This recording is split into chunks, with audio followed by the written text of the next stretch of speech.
Hudson County View live and uncut. While you may have been expecting Eddie Brock from the Daily Bugle, me and him have since bonded, and we are Venom now. So the lethal protector will be the one taking you through this episode. Today we have a lot of great content for you as always. And first, we'll be sitting down right next to me. We have Hoboken 5th Ward Councilman Phil Cohen, and we have a lot to talk about regarding the 770 Jackson Street pilot, COVID initiatives, and a whole lot more. We also have a number of issues to discuss in Jersey City. Like most weeks, we're going to be talking about their business administrator, Brian Platt, looking to exit his way all the way to Kansas City by the new year. So obviously that's a big story. We also have some COVID updates in North Hudson, specifically in the Union City Board of Education. We're going to talk to you about what they're doing with their teachers and their aides. And we're also going to be discussing a few other matters, time pending. But for now, we are going to simply take a word from our sponsors, and we'll be back with Hoboken Councilman Cohen. Burns Brothers Memorials, Monuments, and Markers, 787 Tunley Avenue, Jersey City. Hudson County's only monument maker, serving all faiths and cemeteries. Design, studio, and launch inventory on site. Cemetery inscriptions and custom orders welcome. Burns Brothers Memorials, Monuments, and Markers, 787 Tunley Avenue, just south of Secaucus Road. Craftsmanship that will last for all eternity. Burns Brothers, Jersey City, Albert H. Hopper, North Arlington. Visit us on the net. Consumer Carpets, 3408 Kennedy Boulevard in the Jersey City Heights, your one-stop store for residential and commercial floor treatments, carpeting, linoleum, tiles, laminates, hardwood floors, area rugs, remnants, all major brands, all in stock. Free estimates, same-day installation. Consumer Carpets, it's savings, selection, installation. Credit cards and debit cards accepted. Financing available. Consumer Carpets, price to fit your budget, installation to fit your schedule. On the net at consumercarpets.com. Consumer Carpets, Jersey City, 201-792-2712. Good Friend Self-Storage in North Bergen, New Jersey is a fully climate-controlled facility equipped with state-of-the-art security, packing supplies, a Refer Friend program, and multiple loading docks convenient for commercial use.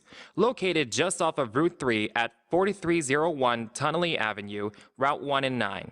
Call 201-867-2444 or visit us on the web today. Good Friend Self-Storage. Let us be your good friend. Hudson County View, live and uncut. Your host, Venom, joined with Hoboken 5th Ward Councilman Phil Cohen. Phil, thanks for coming in. Great to be here, Venom. Yeah, it definitely is. So listen, obviously there's no shortage of things to talk about in Hoboken, just like any other week, Halloween or not. So first of all, Councilman, let me just talk to you a little bit about the 8-year anniversary of Hurricane Sandy.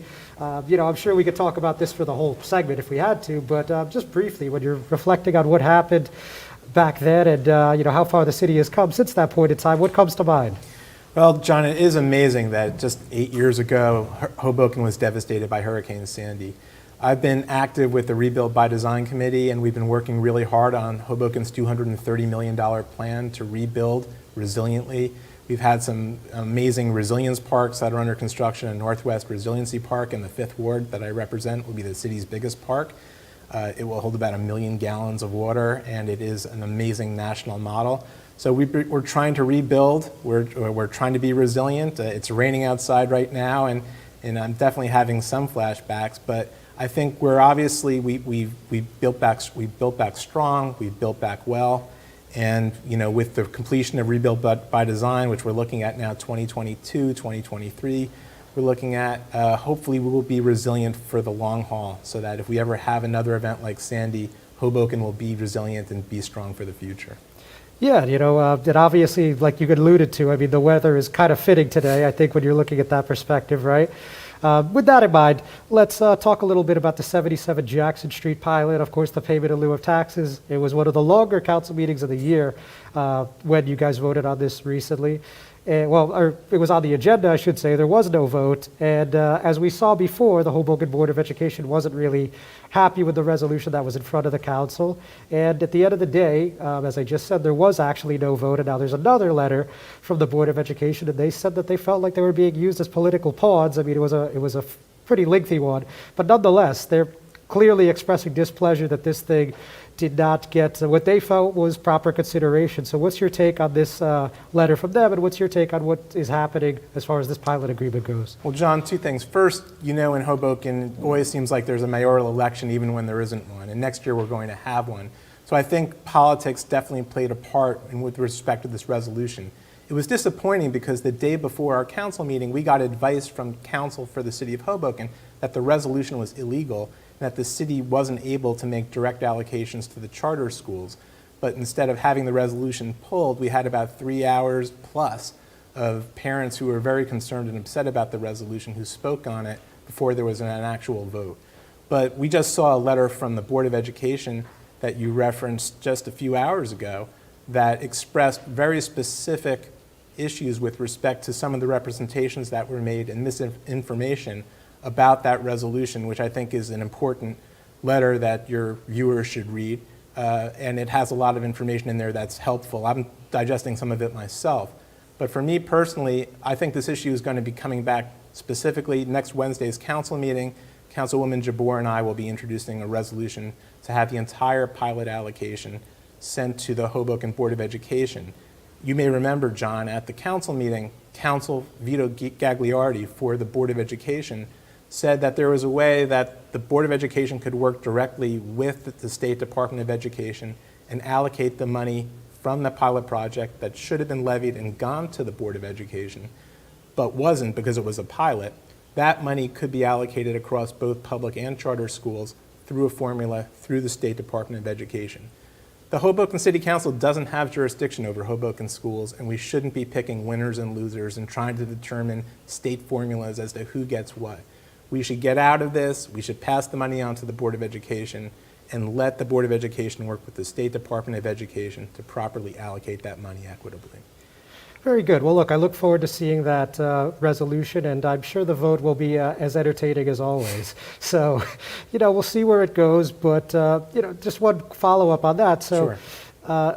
Obviously, Fourth Ward Councilman Ruben Ramos, the council president, agreed to pull that item, as, we touched on.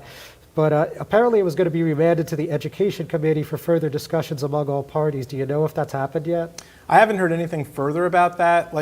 Frankly, John, I was surprised when it got pulled. I didn't find out that it was going to be pulled until 3.5 hours into the meeting. So I was prepared to vote on it. I was prepared to vote no on it. It seems like there was some discussion maybe before the council with some council members that this was a way to go. I haven't seen or heard anything about the activities of that committee since the council meeting. All right. Very good, Councilman. Thanks. So on a totally different topic, something very specific to the Fifth Ward. I don't know if you've seen this on social media, but we've seen some of your constituents talking about how there's a lot of trash and litter in the ShopRite vicinity. And, they're not sure if this is on ShopRite to clean up. They're not sure if it's on the city or if it's a joint venture.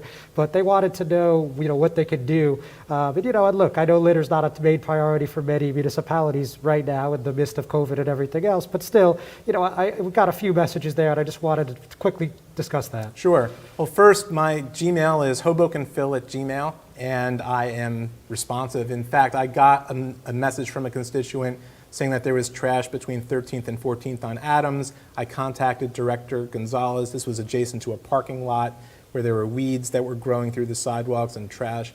And the Director Gonzalez sent out folks that day and took care of the weeds, took care of the trash, and I got a nice note from that constituent thanking me for addressing it. So when those issues come up, I encourage my constituents to contact me. Garbage is important. It's a quality of life issue. It makes people feel good about where they live, and when they walk down those blocks every day, it's disheartening to see that kind of thing. So I welcome those kinds of, just like I got from that constituent that concern about 13th and 14th, Adams between 13th and 14th. I welcome all those kinds of inquiries. And I find that Director Gonzalez, Department of Environmental Services, does a great job if they're alerted to those issues, and I pass them along right away. Okay. And as far as the actual ShopRite, is that up to the management, or is that up to the city, or is it a shared effort? So there is a park that is actually, it's on the ShopRite property, but it is a city park. Okay. It's a small strip, and it is, I have heard questions about that. I've had constituents who've asked me whether it could be a dog run. There were problems with that because the pavement is uneven there. It's not a great park. It's sort of a park that Hoboken has forgotten. And I'm not surprised that people are concerned about the maintenance and the quality of the area there. I know that I'm on the Parks Committee. We've looked at it and thought about what we could do better with that space. I don't think there's been any decision made yet, but I know with everything when it comes to parks in Hoboken, things don't happen quickly. You get a lot of community input and things. The county can sometimes move much quicker than Hoboken on parks. That's not always a good thing because sometimes the park gets built and people are like, why is that being built in our ward? Yeah, that has happened. At Columbus Park, there have been improvements, and under the viaduct, some weight equipment popped up in the middle of the space under the viaduct, and people are wondering, why is it there? The county can move extremely quickly. The city moves more deliberately. So with respect to this park, I'm certainly open to suggestions about ways that we can improve upon it. If there's a maintenance issue with respect to that park, I'm happy to have people take a look at it.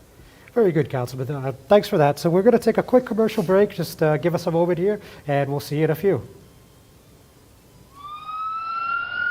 The Jersey City Medical Center. You know it for its award-winning, life-saving ambulance service. It's also your health hub, with health and wellness locations staffed with certified professionals all through Hudson County.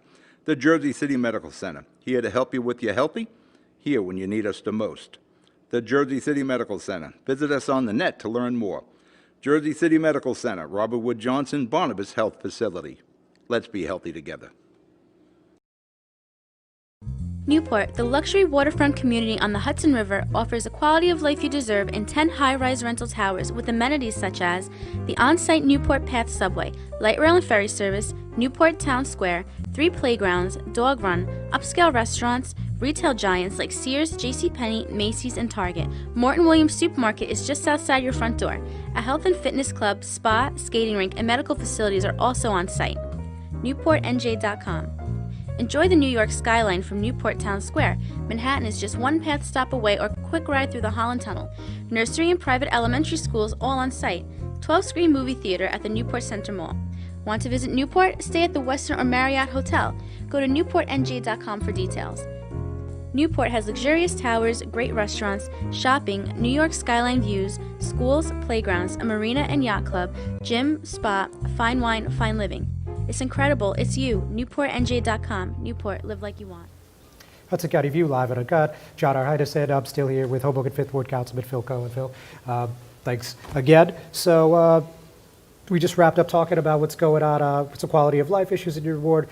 Now, obviously, people are well aware of what's going on for the most part about these COVID safety initiatives in the Mile Square. So I know one thing that you guys are voting on tonight, and I believe you were a sponsor, if I'm not mistaken. Sponsor. Yes, and that's about house parties. Now, this would basically allow a $250 to $1,000 fine for people that don't follow Governor Murphy's regulations regarding indoor gatherings to prevent house parties for the Halloween weekend. As you can see, some people really get into the holiday, but nonetheless.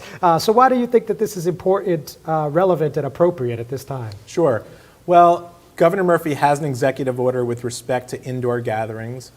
We have an ordinance which passed on first reading a week and a half ago. We're having a special meeting tonight to pass it on second reading. Hopefully it will pass.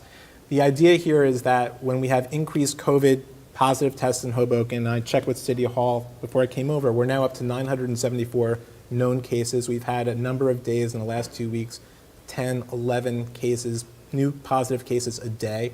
Our contact tracing has shown that a number of these cases have been traced back to house parties. I've spoke to Chief Ferranti about this, our Hoboken Police Chief, and he's told us that in the last few weeks they've had a number of house parties over the weekends. The weather's getting cooler. It's not just Halloween, but people are enjoying getting inside with their friends and having massive gatherings of rowdy events. So the way this ordinance is drafted, you have to be in violation of a noise ordinance or a public drunkenness ordinance that would trigger the police to come in for an initial summons. And then when the police arrive, if they find that there are 25 or more people in the house party, that they can issue to the landlord and to the tenant a fine of up to $1,000. So just to clarify quickly, so They can't just arbitrarily knock and say, hey, you having a party? Like, there has to be a reason, right? Correct. It has to be an existing violation of the Hoboken Code to be combined with the house, with the part. So people don't have to worry that they're going to get a strange knock on the door from the Hoboken police. It will be when their house party has been called in to the police department, the police will be on the scene anyway. But this will give them, and the Chief Ferranti has welcomed this additional tool in his enforcement arsenal to be able to get the message out that this is not a joke. This is not a situation where you can turn down the music and it's fine. When we have spiking rates in New Jersey and in Hudson County and in Hoboken, we need to be proactive. We need to address the house parties, and hopefully a threat of a $1,000 fine to the landlord and to the tenant will be just the ticket to get people to stop having these parties proactively. All right, now a lot of people would make the argument that this goes hand in hand with Mayor Bala's executive order that takes effect this evening, which has the bars, lounges, clubs, and I guess restaurants too, that serve alcohol to close their doors at midnight. So now we see this obviously at Hoboken. Newark's actually doing 8 o'clock for non-essential businesses. Patterson doing the exact same thing as Hoboken. But one person who doesn't agree is Jersey City Mayor Stephen Fulop. I mean, you saw he had a tweet thread, I believe anyway, you saw. He had a tweet thread just yesterday. And on that thread, he said that we're not going to do this because there's been a lot more data, there's a lot more contact tracing. Of course, I'm paraphrasing. And it isn't as if you can't get COVID at night. So what do you make of his take on this? And what do you make of his take on this, and why do you think that that doesn't work for Hoboken? Well, there's a few things. One is, and you'll be hearing more about this from Mayor Bala, I believe, later today, but that our contact tracing shows that some of the cases have been traced to bars and restaurants, number one. So that may be different from Jersey City's contact tracing experience. Number two, when you get past midnight, the alcohol is flowing a little more freely. You're talking about younger people who are highly susceptible to COVID, people from 25 to 35. And you're talking about people who are talking louder. And that's what happens between midnight and 2 in the morning. The louder you speak, the louder the volume, the more alcohol that's being served, the more risk of droplets traveling through the bars, and frankly, the higher risk of transmission. There have been folks who have been pushing. Newark has the shutdown at 8 p.m. You mentioned Patterson has followed Hoboken with the midnight curfew with respect to bars and restaurants. People had asked Mayor Bala to consider 10 p.m. closures. This is a compromise. We think that this is a fair way to go. Governor Murphy has to decide whether the bars and restaurants stay open. He has decided they can stay open, but localities can regulate what's reasonable. Given the contact tracing that we're seeing, given the risk that we're hearing from the scientists and from the data that we're seeing in our contact tracing, we think this is a reasonable compromise of a midnight closure 7 days a week. Quickly, Councilman, if I may, just so look, when people talk to political junkies like us, when they're talking to me, they look at Hoboken as if it's a 6-3 divide, right? 3 that are with the mayor, 6 that are against. And it's not always that simple. On payment of claims, of course, you guys vote together 99, maybe not 99, but 90-something% of the time. So I guess in your first year on the council, certainly you've supported a lot of legislation sponsored by the administration, but I'm just curious if there's anything that perhaps didn't take effect or didn't roll out, or that you maybe just didn't go quite as planned? Well, that's a good question, John. Well, one thing that I look at is, and when I was here a year ago when I was running for council, sure, one of the things that I was concerned about, and it's great to be back, and your studio looks great. Oh, thank you. Hudson Media Group's a great partner, but anyway. I wasn't happy with the bike lane on Washington Street, the way it was done. I felt like there should have been a protected bike lane that had been proposed in 2016. And Councilman Bala actually voted for the design that was in that effect. I'm disappointed that that's still the design that we're stuck with. And one of the things that's going to be before the City Council next Wednesday is a resolution to revisit that decision and to see whether we can get a feasibility study to see if we can actually have a cost-effective protected bike lane on Washington Street. So I think one of the things that I was disappointed with when I came to City Council was that history came before. I think that history has shown, and this year has shown, that restaurants benefit, businesses benefit from having more pedestrian traffic and having more people encouraged to use bikes on the main street.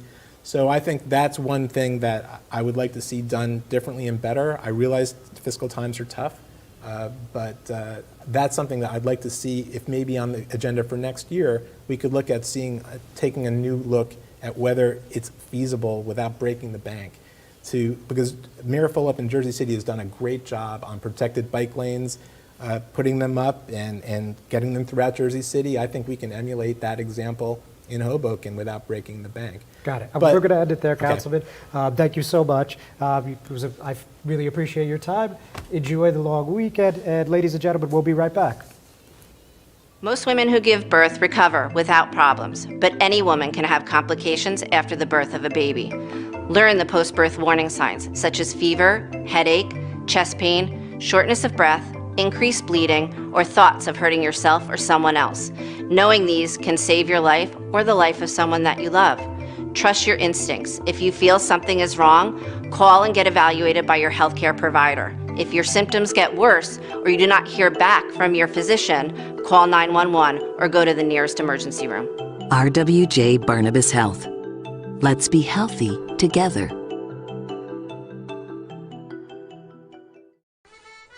Pinto Properties, Jersey City. Shaping the workplace with state-of-the-art office spaces that address your company desires. Building residences that define your home environment, adjacent to all modes of transportation with on-site parking available. The right address, the right lease. Call 201-521-9000 or visit online at panapintoproperties.com. Pinto Properties, building Jersey City for everyone. Hudson County View, live and uncut. John R. Highness. So, like I said, we have a couple other things to discuss outside of Hoboken, and we want to talk about what's going on in Jersey City. So, first of all, looks like congratulations are likely in order for Business Administrator Brian Platt. He has applied for the city manager job in Kansas City, Missouri, and pending approval from that city council this evening, that will be the place where he resides and works as of January 4th, 2021. So let's look a little bit into this.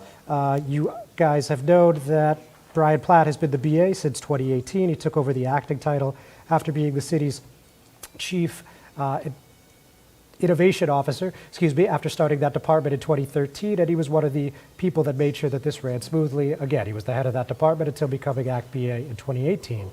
So with that, we started to hear over the past couple days that he was looking into this job in Kansas. We saw the Jersey City Times reported this late on Tuesday evening, and actually what ended up happening was they deleted the post, but before that happened, 2 city council members in Kansas City found out about it, and they were pretty fit to be tied. They seemed pretty annoyed. We have those tweets embedded on our website, and they were just really surprised that there was no notification to the council, the reason being that they must ratify, like most city councils, with a vote. This isn't something that the mayor can appoint unilaterally. So since then, the Kansas City mayor has come out and has put his support behind Brian Platt, and again, that vote will be this evening. So we will, it looks like everything's locked up. Of course, when you're dealing with a city council, even across the country, nothing is certain until it's all the T's crossed and the I's dotted, but it looks like a done deal. So it looks like at the end of 2020, Brian Platt will be headed to a whole new city hall. So with that, we're also going to take a moment just to discuss what's going on related to COVID and other things. So specifically, we wanted to talk about the Union City Board of Education.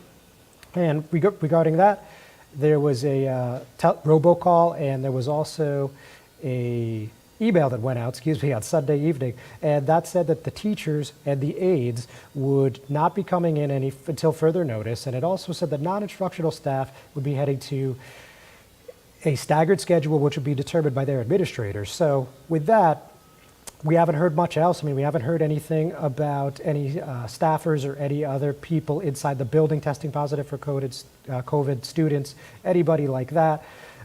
Contractors, nothing along those lines has been disclosed at this time, but we did hear from the Union City Police Department last week that between approximately October 17th and October 23rd, there were 140 new cases of COVID in Union City, and there are well over 2,000 cases overall. And this is something that they're keeping an eye on, like most school districts, but it looks like we're heading to an all-remote school year, not just for North Hudson and for Hudson County, but really for New Jersey. I don't know when that'll be announced, but it certainly doesn't look like in-person learning is going to be permitted for much longer. Obviously, we're going to keep you up to speed on that as Governor Phil Murphy and the New Jersey Department of Education make those decisions. So with that, we also had a little time here to talk about what's going on regarding Kearney and Harrison. We've heard from the New Jersey Department of Health here, and they said that the largest upswing in Hudson County has been in Kearney, Harrison, and Union City. We saw last week, and I touched on last week, that Kearney Mayor Al Santos says the second wave is here. He's urging caution. He's asking residents to wear masks, to socially distance, avoid crowds, etc. You know, nothing mind-blowing here. I mean, this is something that we've been hearing for 8 months on end, but clearly the numbers are going up and the rate of transmission is increasing. Hospitalizations, a modest increase, and the hospital beds being used throughout the CarePoint facilities, which includes the Bayonne Medical Center, Christ Hospital, Hoboken University Medical Center, are up slightly.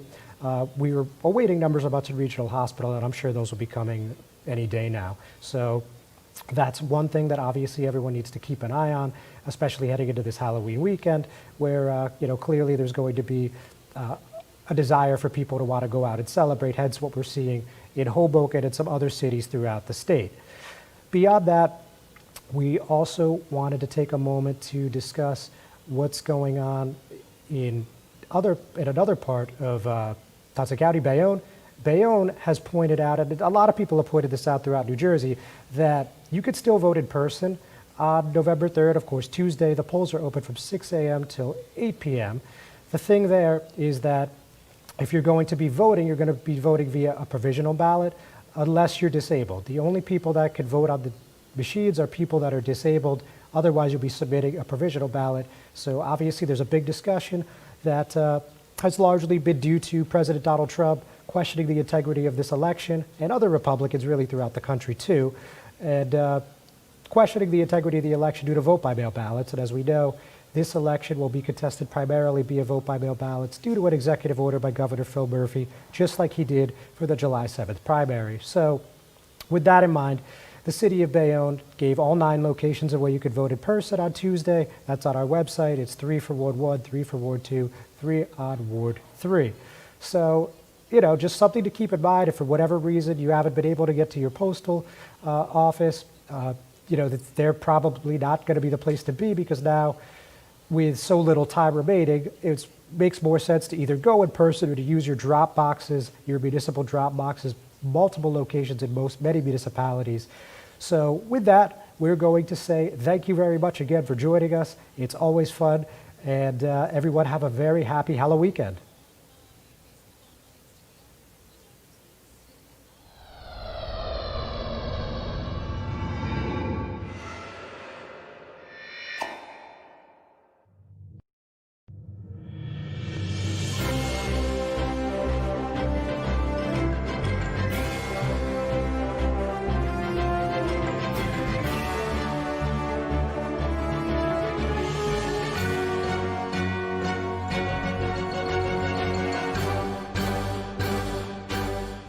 Stevens Jersey City Ford, located right off of NJ 440 North. Across the Hudson Mall is your one-stop for all your automotive needs. Check out Ford's latest models like the 2020 Ford Fusion with its stylish looks and hybrid options, or the unparalleled high-performance 2020 Ford Mustang. The 2020 Ford F-150 Raptor is ready for those rugged off-road terrains with trail control. Need a mid-sized truck for your towing and hauling? The 2020 Ford Ranger will deliver. The 2020 Ford Escape is a luxury SUV that was made for comfort and adventure on the go. Returning is Ford's legendary Bronco, which takes you back to the true meaning of off-roading. They are now available for pre-order in our showroom or on our website. Let us help you find your next vehicle. Stevens Jersey City Ford, 201-432-7272.